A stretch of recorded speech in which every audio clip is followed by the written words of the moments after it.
नमस्कार दोस्तों, मेरा नाम है शम्मी और आप देख रहे हैं एचपी स्टडीज़ चैनल को। दोस्तों, ये एचपी टीजीटी कमीशन एग्ज़ाम के लिए क्लास 14 होगी। पिछले 13 वीडियोस आपने अभी तक नहीं देखे हैं तो डिस्क्रिप्शन बॉक्स में लिंक मिल जाएगा, ज़रूर देख लेना। जो भी नए स्टूडेंट्स जुड़े हैं उनको बता दूँ, 1000+ क्वेश्चंस की हम सीरीज़ डिस्कस कर रहे हैं एचपी टीजीटी एग्ज़ाम के लिए, ताकि जो अपकमिंग एग्ज़ाम होगा टीजीटी का, जब आप इसमें अपीयर होंगे तो एक भी क्वेश्चन आपका ना छूटे। तो आप जुड़े रहिए इस चैनल के साथ। बाकी जो भी आपके डाउट्स हों, क्वेरीज हों, क्वेश्चंस हों, कोई फीडबैक हो, आप हमें व्हाट्सएप कर सकते हैं। इस वीडियो को देखते हुए आपने खुद को चेक करना है कि कितने क्वेश्चंस आपको आते हैं और कितने नहीं। जो भी क्वेश्चंस नहीं आएंगे उनको ध्यान से पढ़िएगा। जो अदर इम्पोर्टेंट फैक्ट्स बनेंगे उन्हें भी कवर करने की कोशिश करूँगा, ठीक है। भारत के संविधान का भाग 4 निम्नलिखित में से किससे संबंधित है? तो 4 ऑप्शंस आपके सामने हैं। और दोस्तों,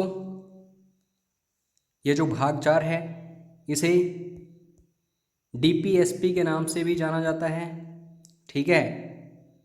directive principle of state policy, राज्य के नीति निर्देशक तत्व। तो बिल्कुल सही आंसर जो है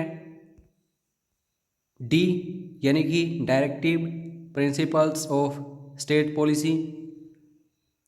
बाकी आपको कमेंट करके ये बताना है कि भाग 4 में कौन कौन से आर्टिकल्स हैं, यानी कि कहाँ से इनकी शुरुआत होती है और कहाँ तक ये हमें देखने को मिलते हैं। उसके बाद नेक्स्ट क्वेश्चन है, भारतीय संविधान की किस अनुसूची में एंटी डिफेक्शन यानी कि दल बदल कानून दिया गया है? तो 4 ऑप्शंस आपके सामने हैं। और उस समय राजीव गांधी जो हैं प्रधानमंत्री बने थे भारत के। दोस्तों, इस क्वेश्चन का जो आंसर है, जो दल बदल कानून हमें देखने को मिलता है, अमेंडमेंट हुआ था ये 1985 में। और जो दोस्तों यहाँ पे 10वीं अनुसूची है, 10th शेड्यूल, उसमें एंटी डिफेक्शन लॉ हमें देखने को मिलता है। बाकी 2-3 चीज़ें आपको और भी याद रखनी है। एक क्वेश्चन के साथ जो भी अदर इम्पोर्टेंट फैक्ट्स बनते हैं उन्हें भी कवर करिए, ताकि उससे रिलेटेड कोई क्वेश्चन पूछा जाए अपकमिंग एग्ज़ाम में तो आपको कोई प्रॉब्लम ना हो। 1985 में ये संविधान संशोधन हुआ था और ये 52वां संविधान संशोधन था, एंटी डिफेक्शन लॉ। तो ऊपर सबसे पहले तो हमने डिस्कस किया कि 10वीं अनुसूची में है, उसके बाद हमने देखा कि 1985 में ये संशोधन हुआ, उसके बाद हमने देखा 52वां ये संविधान संशोधन था। तो यहाँ से क्वेश्चंस आ चुके हैं। उसके बाद भारतीय संविधान में कितने प्रकार के रिट होते हैं? 200 रिट या तो उच्च न्यायालय जारी कर सकता है या फिर उच्चतम न्यायालय, ठीक है। तो इस समय अगर मैं भारत के संविधान की बात करूं तो 5 रिट्स हैं। कौन कौन सी हैं? हैवियस कॉर्पस, दूसरी है मैंडामास, तीसरी है प्रोहिबिशन, चौथी है सरसरी और 5वीं है क्वे वारंटो। हिंदी में देख लेना आप, ठीक है। उसके बाद दोस्तों नेक्स्ट क्वेश्चन है, भारतीय संविधान में राष्ट्रपति के चुनाव की विधि किस देश से ली गई है? राष्ट्रपति का चुनाव जो है ये कुछ अलग तरीके का होता है। अगर आप देखोगे कि आम चुनाव जो होते हैं पीएम का या फिर सीएम का वगैरह वगैरह, इसमें आम जनता जो है ये वोट देती है, जो भी प्रतिनिधि होते हैं उनको। लेकिन राष्ट्रपति के चुनाव में कुछ अलग प्रावधान होता है। इसमें जो चुने हुए एमपी या फिर एमएलए होते हैं वो वोट वगैरह देते हैं। तो दोस्तों ये प्रणाली ली गई है कहाँ से, किस देश के संविधान से ये प्रणाली ली गई है? आयरलैंड। तो ये इम्पोर्टेंट क्वेश्चन है। और डीपीएसपी जो सबसे पहला क्वेश्चन था वो कहाँ से लिए गए हैं? आयरलैंड। तो ऐसे क्वेश्चंस बनते ही रहते हैं कि किस देश से कौन सी प्रणाली ली है एंड सो ऑन। तो सार्क जो है दोस्तों आजकल ये इनएक्टिव है इतना ज़्यादा, फेमस नहीं है, सुर्खियों में नहीं है। लेकिन रिसेंटली क्या हुआ, जैसे ही कोविड-19 देखने को मिला तो एक ऑनलाइन मीटिंग की गई, उसमें हमारे पीएम भी शामिल हुए, तो फंड वगैरह इकट्ठा किया गया कोविड-19 से लड़ने के लिए सार्क कंट्रीज़ ने। तो यहाँ से क्वेश्चन बन सकता है। सार्क के बारे में याद रखना, 8 कंट्रीज़ इस समय इसका हिस्सा हैं। और उसके बाद दोस्तों आपको इसका हेडक्वार्टर यानी कि सचिवालय याद रखना है, कहाँ पे है, काठमांडू में, नेपाल की राजधानी है। उसके बाद दोस्तों 1985 में इसका गठन किया गया था। वेरी वेरी इंपॉर्टेंट है, पता नहीं कितनी बार क्वेश्चन पूछा जा चुका है। जब ये इस्टेब्लिश किया गया था 1985 में, तो ढाका यानी कि बांग्लादेश की जो राजधानी है समय, यहाँ पे मीटिंग हुई थी इसकी। इस समय काठमांडू में इसका हेडक्वार्टर है। तो पजल मत होइएगा स्टूडेंट्स, यहाँ पे पजल होते हैं। और दोस्तों ये क्वेश्चन मैं आप सभी के लिए छोड़ूंगा, पहले इसका आंसर जान लेते हैं। इनमें से कौन भारत के बीमा कारोबार को नियंत्रित करता है? तो बिल्कुल सही आंसर है दोस्तों, IRDA। अब आप सभी के लिए क्वेश्चन क्या है मेरा, आपने सबसे पहले तो इसकी फुल फॉर्म लिखनी है कमेंट में IRDA की। दूसरा क्वेश्चन आप सभी के लिए मेरा ये है कि इसका हेडक्वार्टर कहाँ है, ठीक है। तीसरा क्वेश्चन मेरा आप सभी के लिए ये है कि इसको एस्टेब्लिश कब किया गया था। और चौथा क्वेश्चन मेरा आप सभी के लिए ये है कि इसके चेयरमैन कौन है। ये क्वेश्चन मैंने स्पेशली आप सभी के लिए छोड़ा है, इसलिए कवर नहीं किया है इसके बारे में ज़्यादा कुछ। तो जो भी स्टूडेंट्स आंसर नहीं जानते हैं, जो भी क्वेश्चंस मैंने पूछे हैं, कमेंट बॉक्स चेक करिएगा। काफ़ी मेहनती बच्चे इन वीडियोस को देख रहे हैं और अच्छे अच्छे कमेंट्स उन सभी के आ भी रहे हैं। अब हम इतिहास की तरफ चलते हैं। सांची में महान स्तूप है, तो दोस्तों काफ़ी पुराना ये स्तूप है। और सांची तो आपको नाम से ही पता चलना चाहिए, मैं यहाँ पे मध्य प्रदेश की बात कर रहा हूँ, तो काफ़ी फेमस है ये सांची का स्तूप। B is right answer. बौद्ध धर्म अपनाने के लिए, अब देखो दोस्तों, चंद्रगुप्त मौर्य वो जैन धर्म के अनुयायी थे, तो लाजमी है कि आगे जो भी इनके वंशज होंगे वो जैन धर्म को ही अपनाएंगे। लेकिन दोस्तों एक बौद्ध भिक्षु थे, नाम उनका आपको पता होना चाहिए, जो इस क्वेश्चन में पूछा गया है। इन्होंने इतना प्रभावित किया था अशोक को, जो महान अशोक था, कि इसने भी बौद्ध धर्म को अपना लिया था। तो अब यहाँ पे क्वेश्चन यही पूछा जाता है कि उस भिक्षु का नाम क्या था, तो उपागुप्त याद रखिएगा, ठीक है। यहाँ से काफ़ी सारे क्वेश्चंस बनते हैं। उसके बाद दोस्तों जब भारत में मगध जो महाजनपद है वो चरम सीमा पर था, तो उस समय काफ़ी यूनानी शासक यहाँ पे देखने को मिले थे। तो दोस्तों एक यूनानी शासक ने मेगास्थनीज को भारत भेजा था, तो किस राजा का ये दूत था, ये पूछा जाता है बार बार। तो यूनानी मैंने आपको बता ही दिया, ग्रीक जो लोग थे। तो शासक कौन था, इसका नाम है सेलुकस, ठीक है। तो इसका ये एम्बेसडर था, नाम है मेगास्थनीज। इंडिका इसने बुक लिखी है दोस्तों, जो कि काफ़ी सहायता करती है हमें मौर्य साम्राज्य या फिर भारत के प्राचीन इतिहास को जानने में। तो ये चीज़ें आपको अच्छे से देखनी हैं।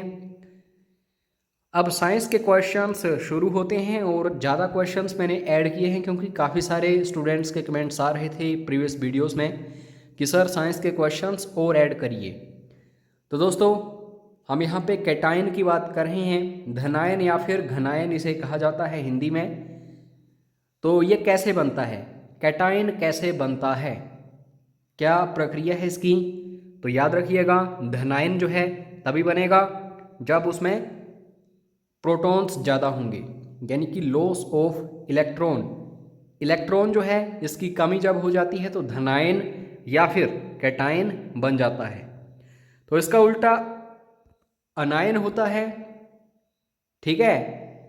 तो यहाँ पे क्वेश्चन ये है कि अनायन का गठन कैसे होता है। तो ये उल्टा है बिल्कुल, जो ऊपर हमने डिस्कस किया उसका उल्टा कर दो। जब दोस्तों इलेक्ट्रॉन की वृद्धि होती है, इलेक्ट्रॉन्स मिल जाते हैं, प्रोटॉन्स कम हो जाते हैं, तो इस केस में एनायंस बन जाते हैं। और यकीन मानिए ये दोनों क्वेश्चंस बार बार पूछे जाते हैं और स्टूडेंट्स को इसके बारे में पता नहीं होता। बेसिक्स जो हैं अगर आपके क्लियर हैं तो कोई भी प्रॉब्लम आपको एग्जाम में नहीं आएगी। तत्वों के परमाणुओं के बीच इलेक्ट्रॉनों के हस्तांतरण द्वारा गठित एक बंध को कहा जाता है। अब काफ़ी सारे स्टूडेंट्स इंग्लिश मीडियम भी होंगे तो बता दूं, a bond formed by the transfer of electrons. जब इलेक्ट्रॉन्स जो हैं यहाँ वहाँ जाते हैं, ठीक है, तो इस चीज़ को अगर हम देखें एटम्स ऑफ द एलिमेंट्स, जो एटम्स हैं जो कि केंद्र में होते हैं नाभिक में, तो इनके आसपास जो ट्रांसफ़र होते हैं इलेक्ट्रॉन्स, तो इस चीज़ को बोला जाता है दोस्तों, जो बॉन्ड बनते हैं ये वेरी वेरी इंपॉर्टेंट बॉन्ड होते हैं, क्योंकि इन्हीं की वजह से जो भी केमिकली तत्व बनाए जाते हैं वो सब कुछ बॉन्ड्स की वजह से होता है। तो इस चीज़ को बोला जाता है आयनिक बॉन्ड, हिंदी में आयनी बंध इसे कहा जाता है। उसके बाद नेक्स्ट क्वेश्चन है, तत्वों के परमाणुओं के बीच इलेक्ट्रॉनों के बांटने से बनने वाले बंध को कहा जाता है a bond formed by sharing of electrons between atoms of the elements. तो इसको दोस्तों क्या बोला जाएगा, सहसंयोजी बंध यानी कि कोवलेंट बॉन्ड। मैं जानता हूँ थोड़ा सा बोर हो रहे होंगे आप अब इस वीडियो में, क्योंकि साइंस जो है आपने ज़्यादा नहीं पढ़ी है, लेकिन दोस्तों एग्ज़ाम को देखना, क्वेश्चन पेपर को देखना, प्रीवियस ईयर का 5 से 10 क्वेश्चंस साइंस के पूछे गए हैं और जिस आर्ट्स वाले स्टूडेंट ने साइंस में ज़्यादा स्कोर कर लिया उसकी सिलेक्शन पक्की है। तो इन बातों को अच्छे से दिमाग में बिठा लेना। प्रकाश का रंग किसके द्वारा निर्धारित किया जाता है, the colour of light is determined by it's. तो रंग जो है ये टोटली डिपेंड करता है किस चीज़ के ऊपर, इसको हम वेवलेंथ इंग्लिश में बोलते हैं और हिंदी में तरंगदैर्ध्य, ठीक है। यही निर्धारित करता है कि प्रकाश का रंग कैसा होगा।